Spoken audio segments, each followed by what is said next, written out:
Untuk untuk yang pertama kita akan membahas terlebih dahulu terkait dengan kusta.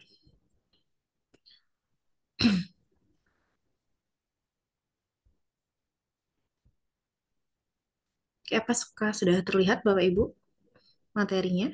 PowerPoint saya? Masih loading, Bu. Ya. Ya. Mohon dinyalakan videonya ya Bapak Ibu ya, on cam.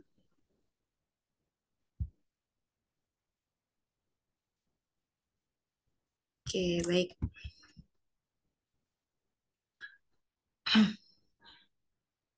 Oke, sudah terlihat nggih?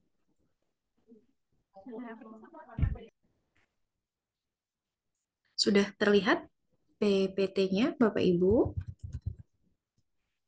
Sudah, Ibu. Baik. Kita akan membahas terkait dengan penyakit kusta. Ya, penyakit kusta, meskipun mungkin secara umum ya, kasusnya tidak begitu banyak seperti TBC misalnya atau demam berdarah. Ya, tapi penyakit kusta ini merupakan penyakit termasuk penyakit menular yang membutuhkan perhatian khusus dari kita semuanya karena di masyarakat kita masih menemukan adanya diskriminasi ya terhadap penderita kusta. Nah, masyarakat masih punya asumsi atau persepsi bahwa penyakit kusta ini adalah penyakit yang disebabkan karena guna-guna atau kutukan dan lain sebagainya. Nah, kita review sejenak Bapak Ibu bahwa penyakit kusta itu adalah penyakit menular, termasuk dalam penyakit kulit menular yang disebabkan oleh bakteri. Nama bakterinya Mycobacterium leprae. Ya. Biasanya menyerang pada bagian kulit, saraf tepi kulit, dan jaringan tubuh lainnya. Bisa di bagian jari kaki maupun jari tangan. Sebagian besar di bagian jari-jari kaki ya maupun jari tangan.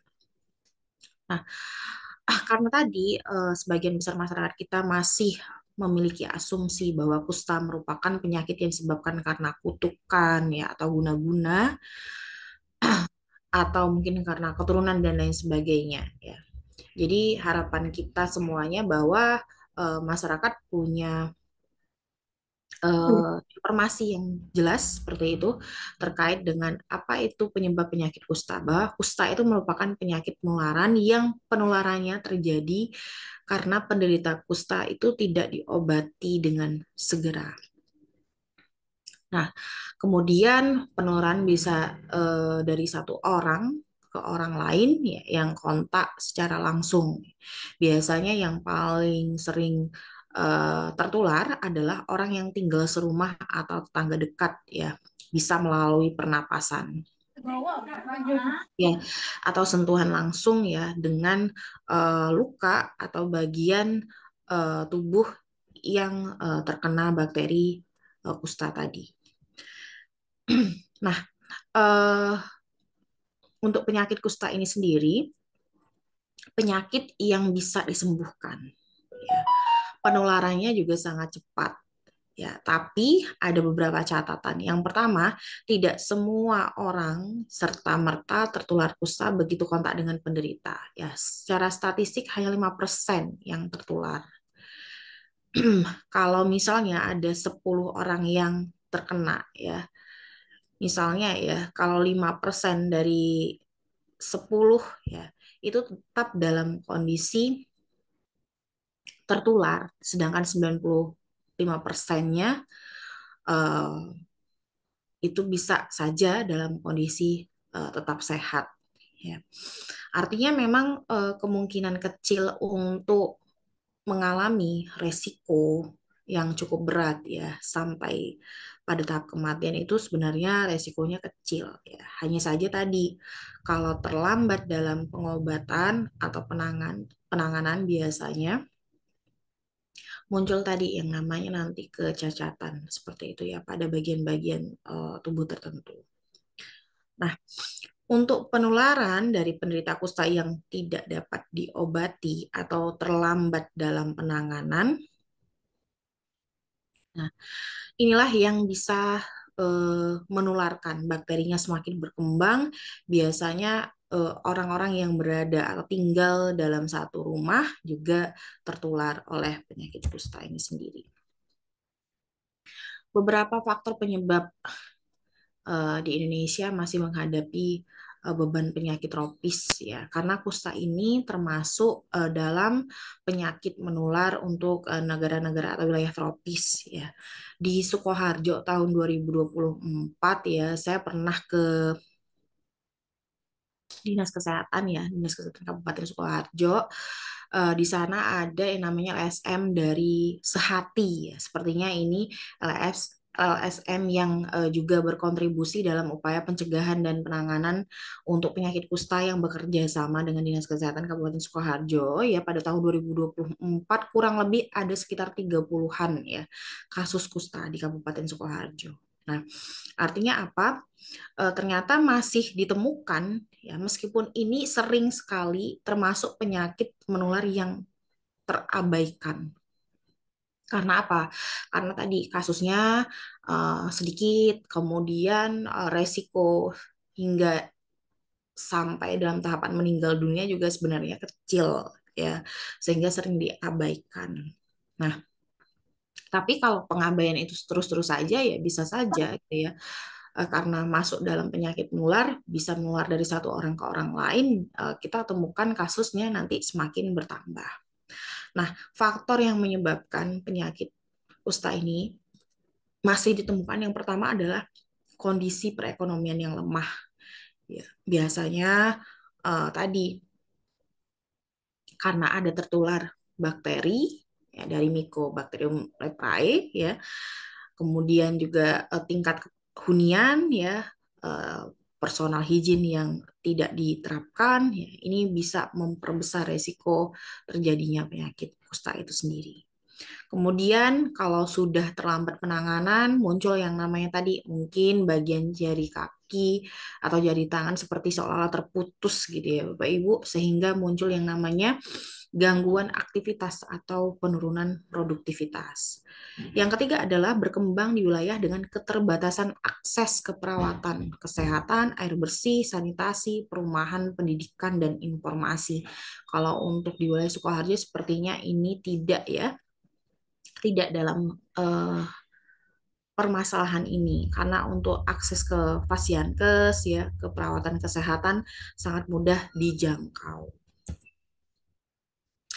Nah, untuk penyakit kusta sendiri itu ada dua jenis. Yang pertama, multiple baciller atau tipe kusta basah dan pauci baciller atau tipe kusta kering.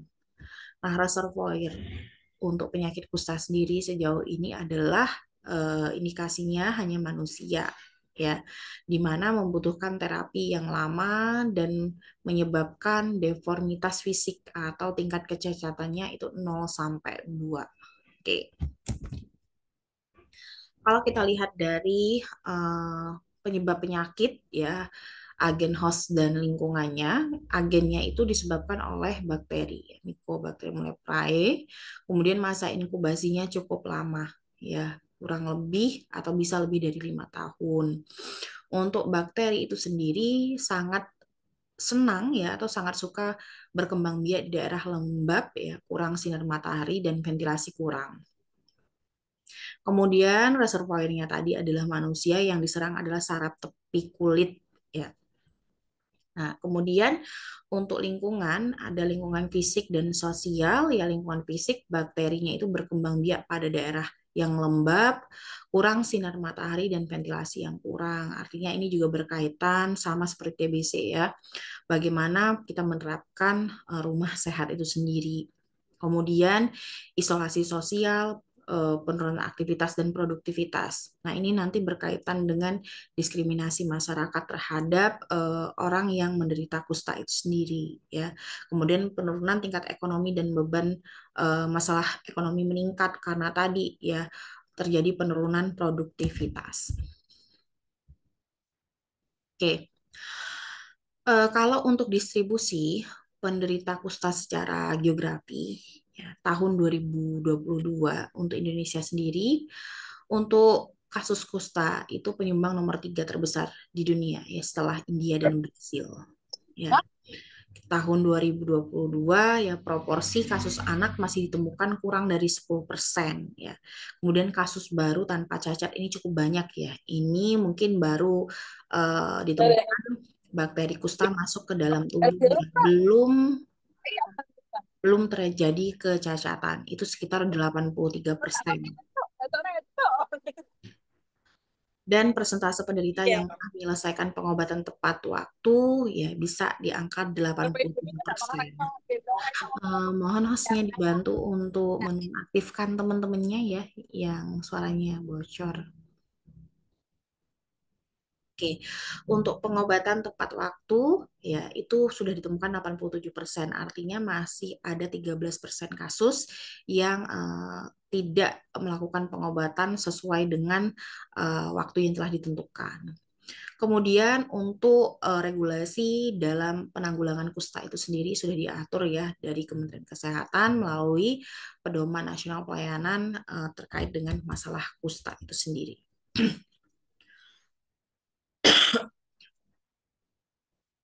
Nah, capaian eliminasi kusta di Indonesia ya itu untuk di Pulau Jawa ya itu sebagian besar sudah ya dilakukan, sudah masuk dalam tahap eliminasi. Tapi ini tadi tahun 2024 di Sukoharjo masih ada gitu ya ditemukan kasus-kasus kusta. Ya, untuk wilayah timur ini ya masih banyak sekali ya untuk penyakit-penyakit kusta. Oke.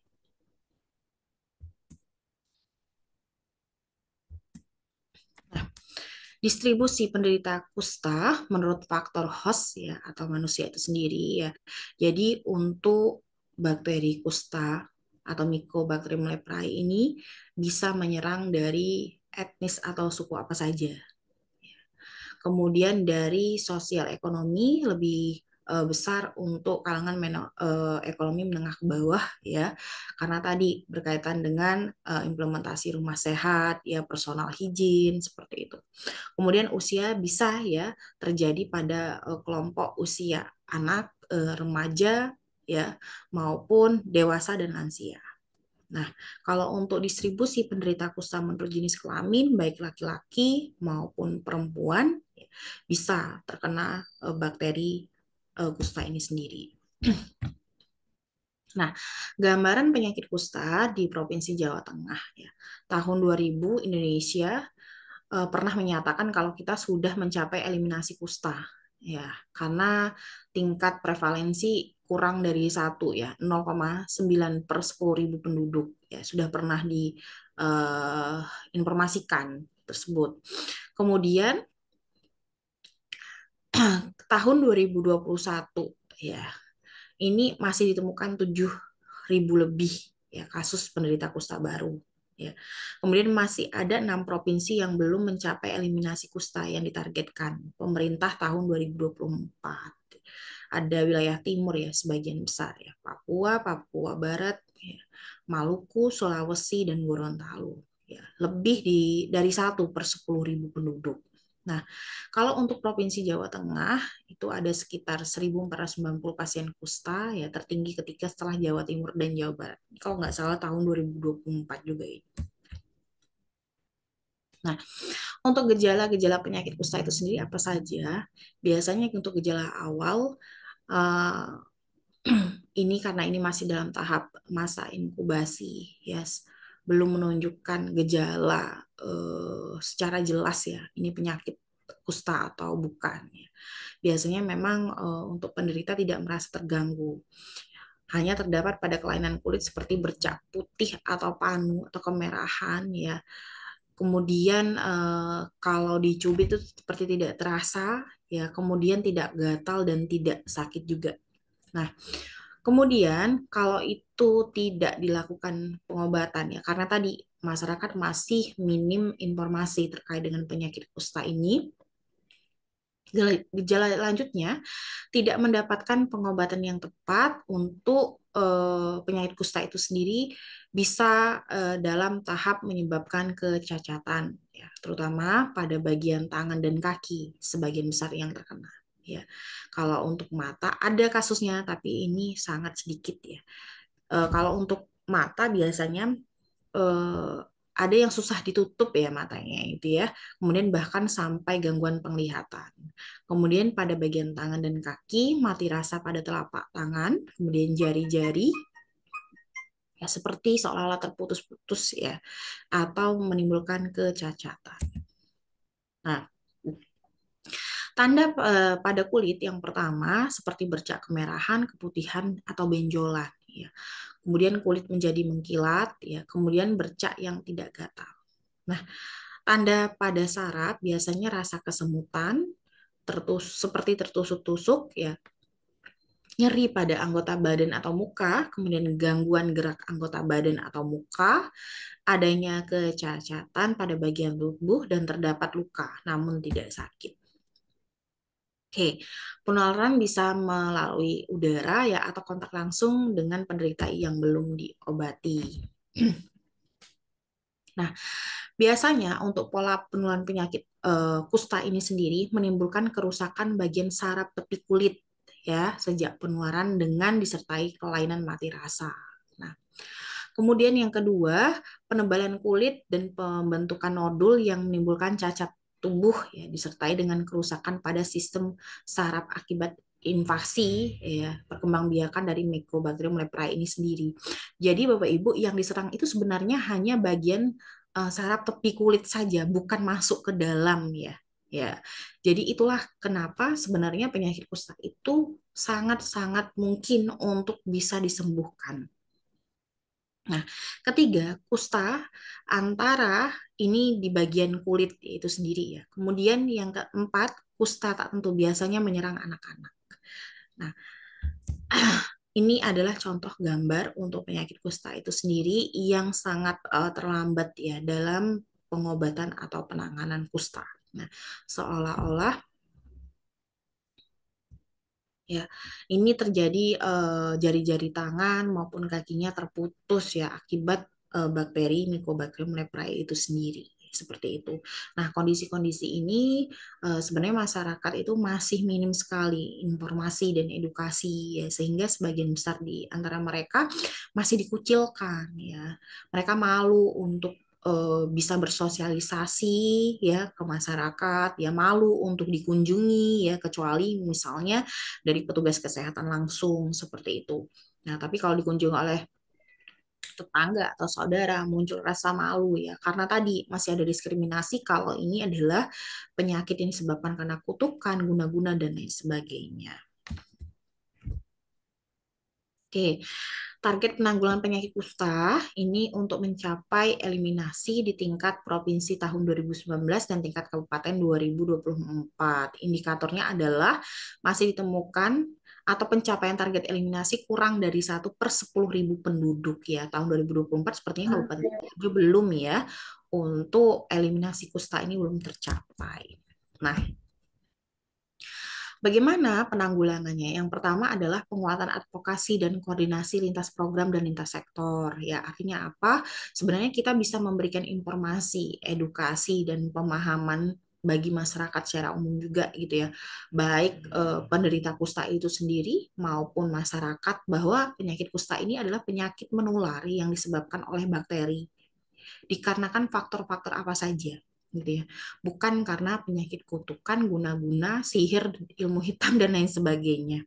Nah, yang kedua, penguatan peran serta masyarakat dan organisasi kemasyarakatan. Nah, biasanya yang paling dominan untuk bisa mempengaruhi masyarakat secara umum adalah peran serta dari organisasi kemasyarakatan. Orang yang dianggap memiliki pengaruh besar sehingga apa yang diinformasikan, apa yang diedukasikan ya bisa sampai kepada masyarakat dan bisa memahami bahwa penyakit kusta ini betul bukan penyakit yang disebabkan karena faktor-faktor tadi gitu ya, tapi betul karena penyakit menular yang disebabkan oleh bakteri yang bisa disembuhkan.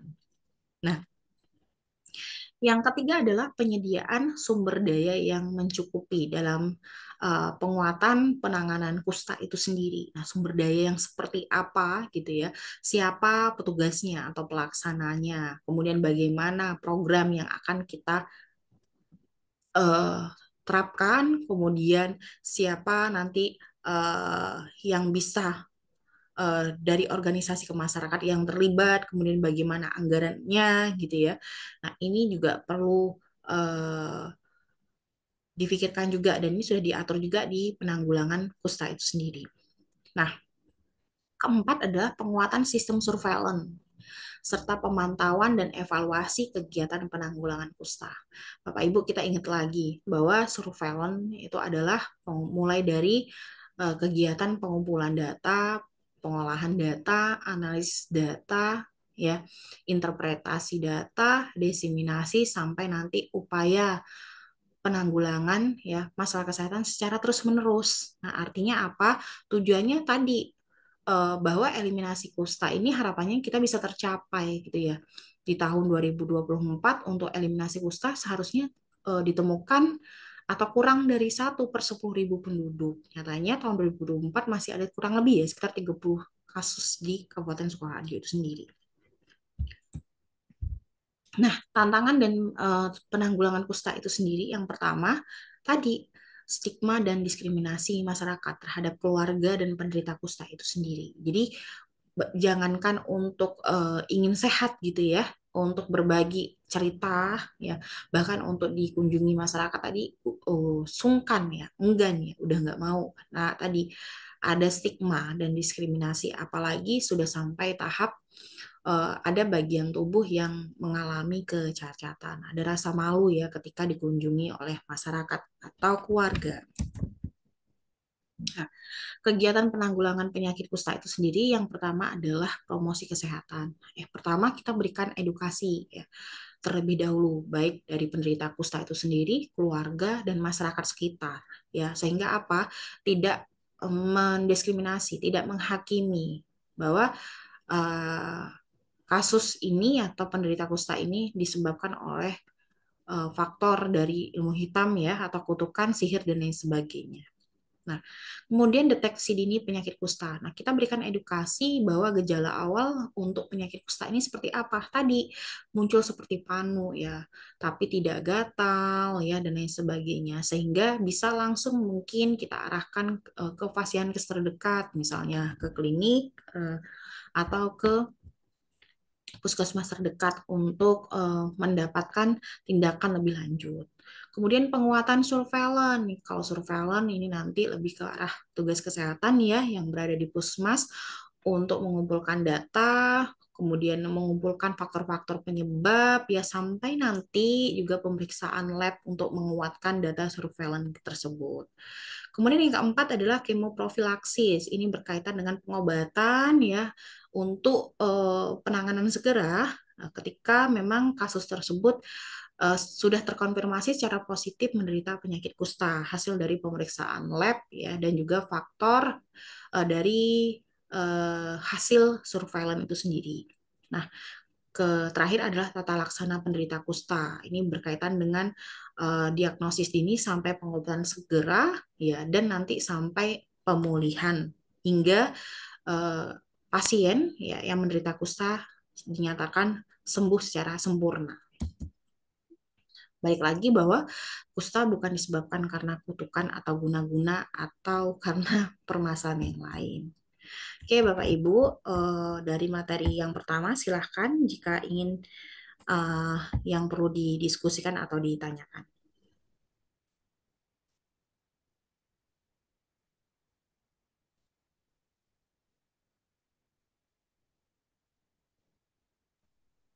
Izin bertanya Bu, kalau kusta itu berarti belum ada vaksinnya ya Bu? Gimana, Pak? Kalau kusta itu belum ada vaksinnya atau apa gitu ya Bu? Ya, sejauh ini sepertinya belum ada informasi ya, Pak Diki ya, dari vaksin yang apa namanya kusta itu sendiri.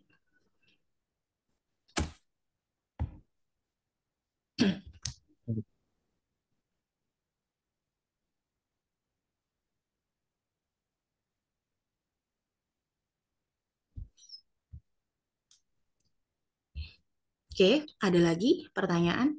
Oh ya, satu lagi ya, Bapak Ibu ya. Karena ini tadi untuk bakterinya, apa namanya bakterinya tadi, Bapak Ibu? Untuk penyebab penyakit kusta ini, bakteri apa tadi? Mycobacterium leprae. Oke, betul ya.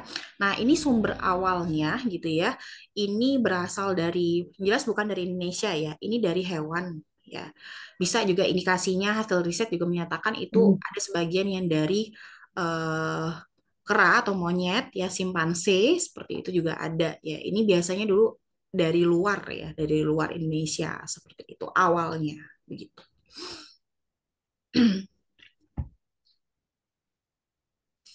Baik, Bapak Ibu, kalau belum ada, mungkin sambil menunggu kita masuk ke materi yang kedua terkait dengan penyakit campak.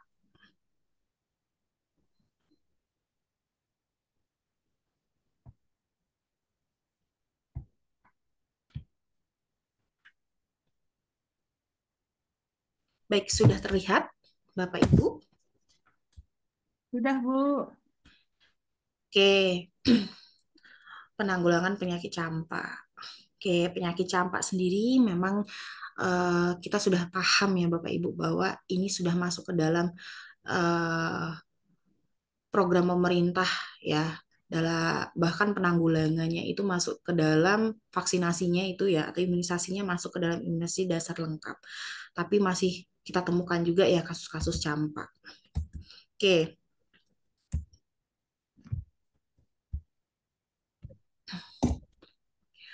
untuk campak sendiri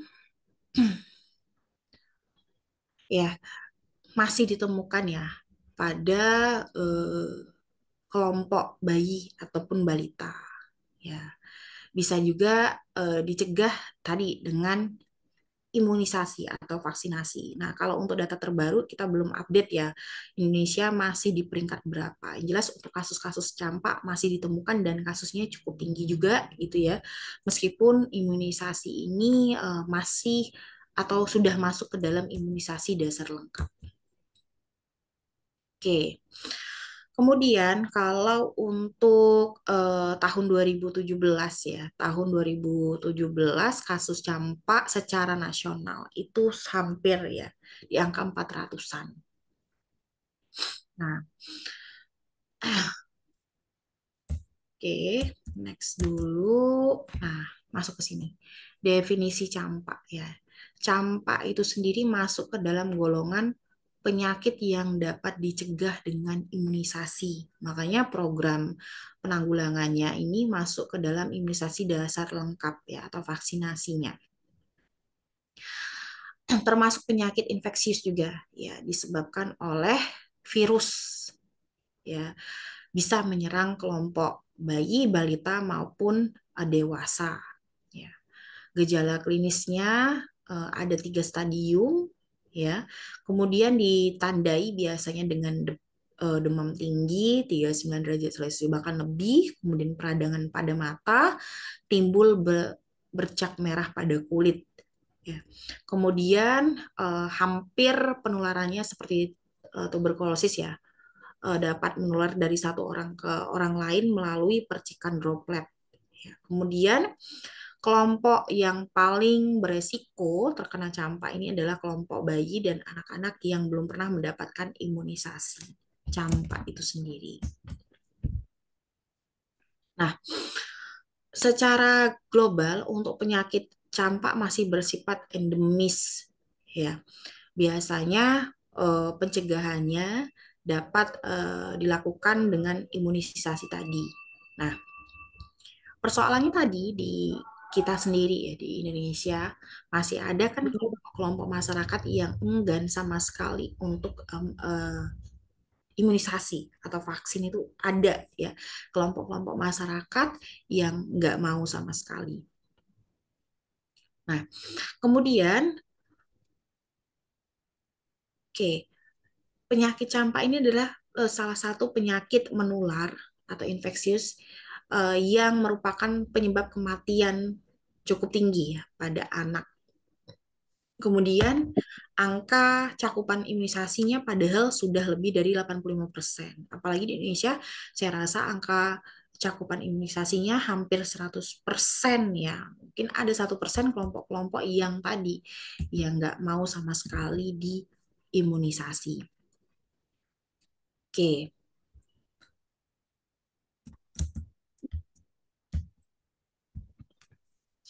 Patofisiologinya, ya biasanya tadi penyebaran melalui droplet ya di udara yang berasal dari penderita ya yang sudah terkena virus campak itu sendiri, kemudian masuk melalui saluran pernapasan ya, kemudian ke dalam sistem pernapasan itu sendiri.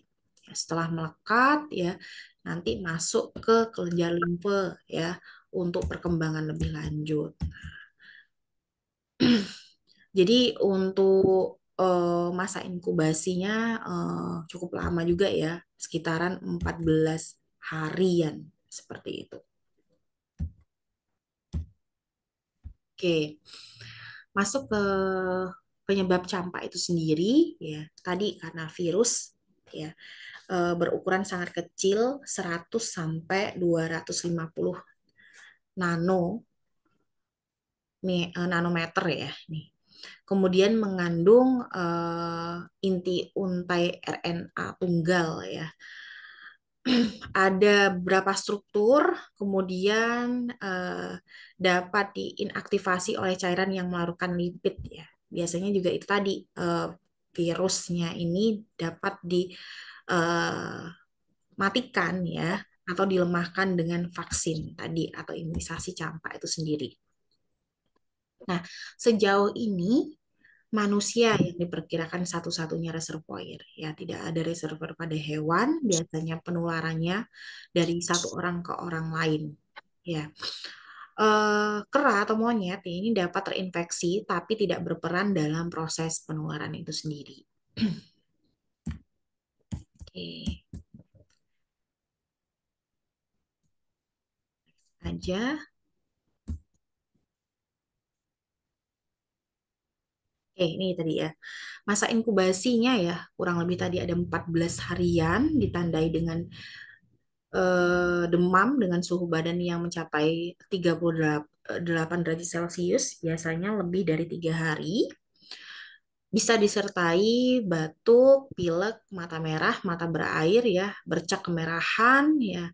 Kemudian gejala pada tubuh berbentuk makulopapular ya selama 3 hari pada kisaran 4 sampai 7 hari menjalar ke seluruh tubuh ya seperti bercak-bercak merah seperti itu ya, seperti mungkin demam berdarah, pas demam berdarah juga ya.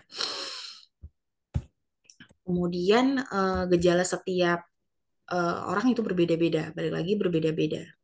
Nah, pencegahannya dilakukan dengan vaksin campak atau MMR ya. Ini sesuai dengan waktu pelaksanaannya masuk ke dalam imunisasi dasar lengkap ya. Vaksin campak diberikan pada usia 9 bulan, kemudian vaksin penguatnya 2 tahun ya. Nah, mungkin ada vaksin pengulangan lagi. Cara penanganan yang paling cepat untuk bisa dilakukan ya, perbanyak konsumsi air putih karena tadi gejala yang kita temukan adalah demam ya di atas 38-39 derajat Celcius ya, sehingga perlu kita edukasi bahwa anak untuk mengkonsumsi air putih yang lebih banyak. Kemudian perbanyak istirahat dan menghindari sinar matahari selama mata masih sensitif karena tadi di bagian mata juga terdapat kemerahan. Kemudian mengkonsumsi obat penurun demam dan pereda sakit serta nyeri disesuaikan dengan gejala yang ditemukan. Kemudian pemberian asupan makanan bergizi dan seimbang ya, dan mandi untuk mengurangi gatal karena ruam ya. Karena kalau anak-anak ya atau di masyarakat masih kita temukan kalau demam jangan mandi dulu ya. Tapi ini di kasus campak itu sendiri ya, mandi termasuk penanganan campak karena untuk mengurangi gatal dan karena ruam ya, ruam atau bagian kemerahan itu sendiri. Nah, 3 strategi pengendalian campak. Yang pertama, crash program campak ya untuk balita di daerah dengan resiko tinggi. Kemudian yang kedua adalah catch up campaign campak untuk anak sekolah. Yang ketiga adalah introduksi pemberian dosis kedua ya. Ini untuk bagian imunisasi pada imunisasi anak sekolah. Nah, pengendalian campak ya, ini hingga 90% pada tahun 2010 diharapkan kasusnya eh, benar-benar dapat ditekan ya. Tapi masih ya, tahun 2020-an masih juga ditemukan, 2024 juga masih ada yang ditemukan seperti itu. Kemudian bahkan polio yang pernah dideklarasikan untuk eh, sudah bebas atau Indonesia bebas polio ternyata masih pernah ditemukan juga ya kemarin belum lama ini ya di Jawa Tengah. Oke, itu saja Bapak Ibu untuk materi yang kedua. Barangkali ada yang perlu didiskusikan, saya persilahkan. Sebelum masuk ke materi yang ketiga. Hari ini Bapak Ibu bisa absensi 2 kali nih. Siap, Bu.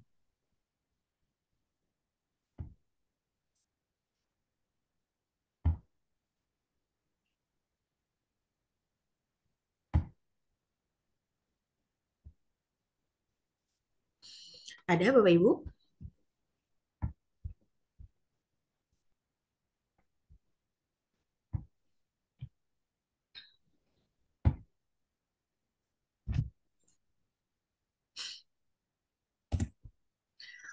Oke, kita masuk ke materi yang ketiga terkait dengan diare. Ya, diare terkesan penyakit yang juga sering diabaikan ya, tapi apabila terlambat ya bisa mengalami masalah yang cukup fatal ya sampai kepada eh, tahap ya meninggal dunia.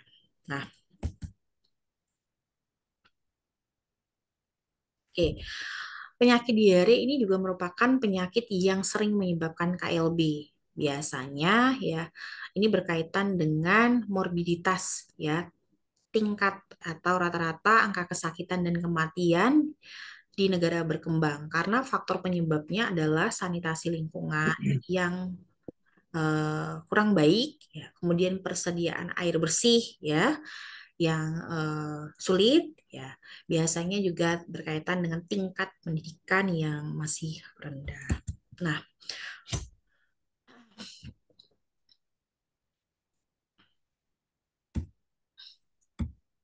oke.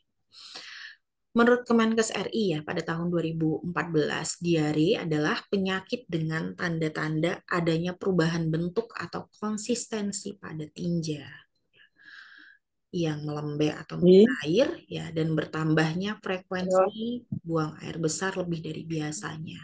Biasanya lebih dari 3 kali atau 4 kali dalam satu hari. Ya, pada bayi ya ini frekuensinya bisa lebih dari 3 kali.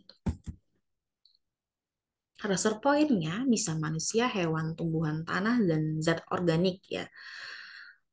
Karena tadi dia disebabkan oleh bakteri gitu ya, yang buangannya melalui kotoran ya, bisa karena faktor makanan juga yang menjadi tempat dan tumbuh berkembang biaknya agen atau bakteri itu sendiri.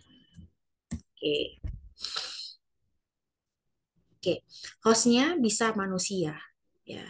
Namun untuk diare sendiri lebih banyak menyerang pada kelompok balita ya, karena berkaitan dengan daya tahan tubuh yang masih lemah. Selanjutnya untuk agen penyebab diare karena faktor infeksi, bisa dari kuman atau malabsorpsi dan faktor makanan yang tidak higienis ya. Nah, biasanya aspek yang paling mudah untuk kita mengukur kejadian diare itu sendiri yaitu ditemukan yang namanya bakteri Escherichia coli, E. coli ya, salmonella ya, kolera yang jumlahnya berlebihan. Nah, uh, biasanya sampelnya kita ambil selain dari kita melihat dari durasi atau frekuensi untuk buang air besar itu sendiri yang lebih dari normalnya dalam satu hari, kita bisa melihat atau eh, melakukan pemeriksaan lab dari air minum yang dikonsumsi, ya, apakah mengandung E. coli atau tidak. Ya, seharusnya kan di dalam air minum yang dikonsumsi kita tidak boleh ya, atau nol ya, E. coli atau coliformnya itu sendiri secara bakteriologis. Nah, dari faktor lingkungan, lingkungan itu dapat menjadi faktor ya semakin parah ya untuk masalah-masalah diare itu sendiri. Yang pertama dari faktor biologis. Ya, dari faktor biologis biasanya mikroorganisme yang menyebabkan penyakit diare ya. Seperti misalnya tadi kalau berkaitan dengan faktor makanan yang tidak higienis dari masalah penyimpanannya ya, karena ada faktor pembawa penyakit seperti apa namanya kecoa ya, kemudian juga lalat seperti itu yang hinggap di makanan yang disimpan tidak higienis kemudian dikonsumsi oleh anak maupun balita ya, karena tadi berkaitan dengan sistem daya tahan tubuh yang masih lemah. Nah, ini kondisi ini juga bisa memicu munculnya penyakit diare itu sendiri. Nah, ada juga lingkungan fisik bersifat abiotik dari udara, keadaan tanah, geografi air, dan zat kimia. Nah, ini berkaitan dengan tadi, gitu ya. Bagaimana contoh ya untuk air minum yang dikonsumsi tersebut tidak mengandung yang namanya kuman atau bakteri seperti Escherichia coli ya, coliform, salmonella ya. Kemudian ini juga berkaitan dengan keputusan dalam menentukan ya sumber air ya, sumur dengan misalnya septic tanknya, jaraknya seperti itu.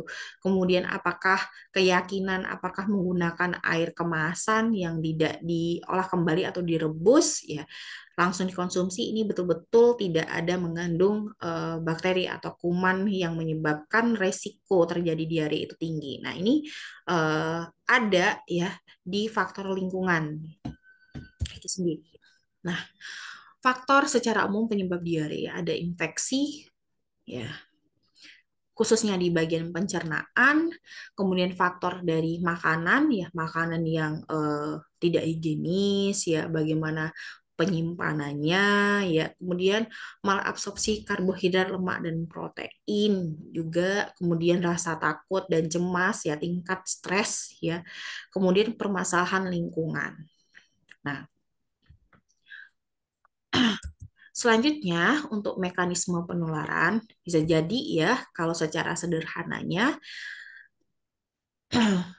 oke, dari faktor makanan yang disediakan tadi ya yang tidak disimpan dengan ditutup ya atau penyimpanannya tidak benar ya muncul lalat ya yang membawa eh, kuman atau bakteri kemudian makanan tersebut dikonsumsi oleh anak-anak. Nah, kondisi inilah tadi secara sederhana dari proses penularan penyakit diare ya dari hewan ke manusia itu sendiri. Nah, kalau untuk mekanisme penularan ada secara langsung dan secara tidak langsung. Secara tidak langsung ya air yang tadi tercemar kuman ya, bakteri E. coli, coliform, salmonella seperti itu. Kemudian yang air yang tidak dikonsumsi, air kemasan yang tidak direbus lagi misalnya. Kemudian bisa juga karena kalau balita ya mungkin karena ketidakcocokan ya terhadap susu formula yang dikonsumsi. Nah, cara penanggulangan diare biasanya ini penanggulangan diare antara lain pengamatan intensif dan pelaksanaan sistem kewaspadaan dini, penemuan kasus secara aktif, kemudian perbaikan sanitasi lingkungan ya, kemudian kebiasaan masyarakat untuk bisa menerapkan PHBS yang benar dan mengurangi pencemaran lingkungan. Nah, oke. Kemudian diare ya, kesimpulannya diare adalah penyakit menular yang disebabkan karena bakteri. Sebagian besar nama bakterinya itu bisa bakteri E. coli, ya, coliform atau salmonella, ya bisa dari kuman atau hewan ya yang membawa bakteri tersebut hinggap di makanan, bisa jadi karena faktor lingkungan air ya, dengan ditandai dengan durasi buang air besar lebih dari biasa dalam satu hari ya, bisa 3 atau 4 kali lebih ya, yang medianya atau sediaannya itu lebih encer dari seharusnya ya, atau cair ya, bisa diikuti dengan muntah ataupun tidak. Kemudian untuk faktor yang menyebabkan diare itu sendiri ya karena infeksi ya, kemudian karena faktor makanan ya, rendahnya tingkat pendidikan ya, kemudian tidak menerapkan sanitasi lingkungan yang baik, kemudian tidak menerapkan eh, rumah sehat, kemudian kepadatan hunian yang terlalu padat juga, kemudian masalah gizi, ya, ekonomi masyarakat, makanan dan minuman yang tidak bersih ya dalam menyajikan atau menyimpan. Nah, ini juga bisa menyebabkan faktor-faktor yang menyebabkan diare. Penanggulangannya bisa pengamatan intensif, kemudian pelaksanaan SKD ya, PHBS yang baik ya, serta mengurangi pencemaran lingkungan. Ya, karena tadi penyebab sebagian besar diare memang karena dari masih ditemukan bakteri E. coli ataupun coliform hasil dari pemeriksaan bakteriologis dari minuman yang dikonsumsi oleh balita maupun anak-anak. Oke, Bapak Ibu, dari materi ketiga, apabila ada yang ingin didiskusikan, silahkan, atau yang ditanyain dari pertama, kedua, dan ketiga, silahkan.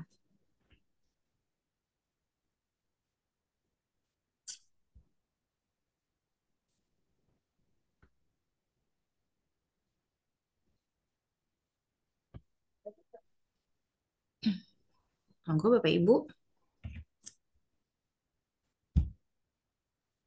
Izin tanya, Bu.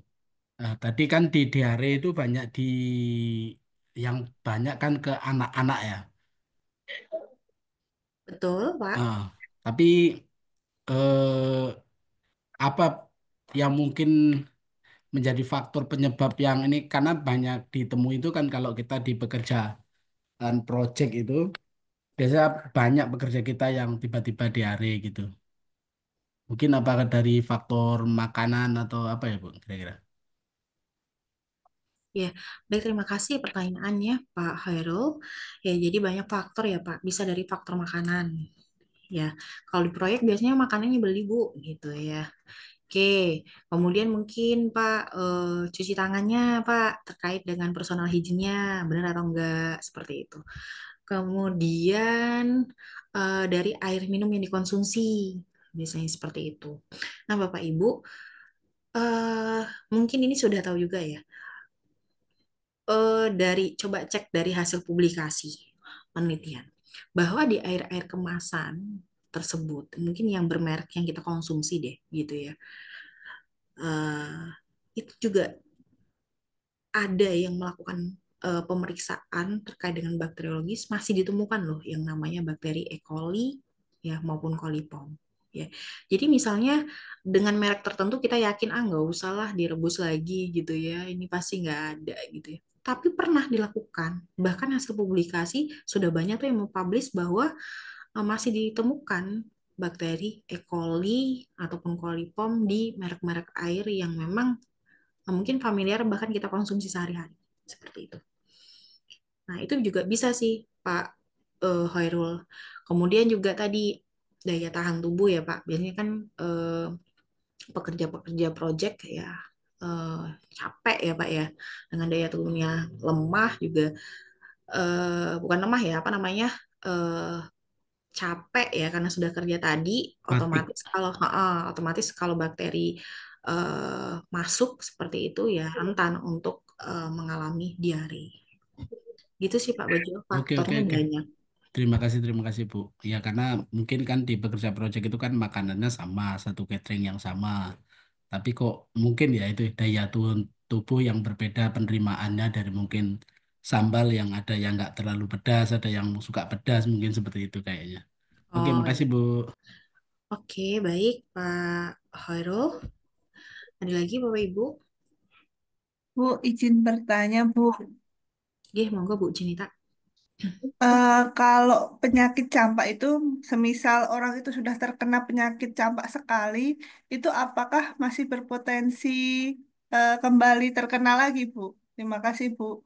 Iya, terima kasih Bu Junita. Iya, resiko untuk terkena kembali itu ada sih Bu, gitu ya, ada. Tapi resikonya lebih kecil daripada serangan yang pertama. Gitu Bu Junita. Kita Baik. kan pasti denger ya di masyarakat kalau orang udah kena campak tuh katanya sekali Iya, aja gitu ya. iya, gitu, Bu, katanya. Ya, bisa Bu, masih bisa terkena ya. Tapi resikonya lebih kecil daripada serangan yang pertama. Terima kasih, Bu. Oke, ada lagi Bapak Ibu?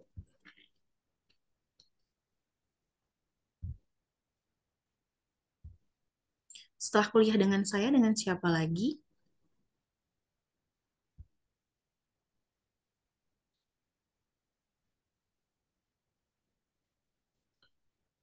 Halo Bapak Ibu, setelah kuliah dengan saya, dengan siapa lagi nih? Jam Dosen. 9.30 dengan Pak Farid, Bu. Oke, Bapaknya masuk ya? Masuk. Bu. Oh, maaf Bu, untuk link kuliah selanjutnya beda Bu. Oh gitu. Oke, baik Bapak Ibu. Kalau belum ada lagi yang perlu kita diskusikan, ya kita lanjutkan di pertemuan selanjutnya. Bapak Ibu hari ini bisa untuk absensi 2 kali untuk mata kuliah EPID penyakit menular ini. Begitu ya. Baik, Bu. Untuk mata kuliah selanjutnya, peminatan EPID mohon untuk dipersiapkan apakah menggunakan Zoom yang ini atau berbeda? Bu Junita, beda ya? Kalau Oh, Untuk linknya kuliah sih, beda Bu. Fitz, kelas tapi mungkin yang sebenarnya apa? bisa aja teman-teman yang di apa, yang tidak RPL bisa langsung live aja, nggak apa-apa. Oke. Lanjut. Baik, terima kasih Bapak Ibu semuanya untuk kehadirannya. Selamat pagi. Wassalamualaikum warahmatullahi wabarakatuh. Saya izin live dulu. Waalaikumsalam. Salam warahmatullahi wabarakatuh. Terima kasih Bu. Terima kasih, Bu Dewi. Sami-sami Bapak Kasih, Ibu. Bu. Sampai ketemu lagi, Bu. Kasih, Bu.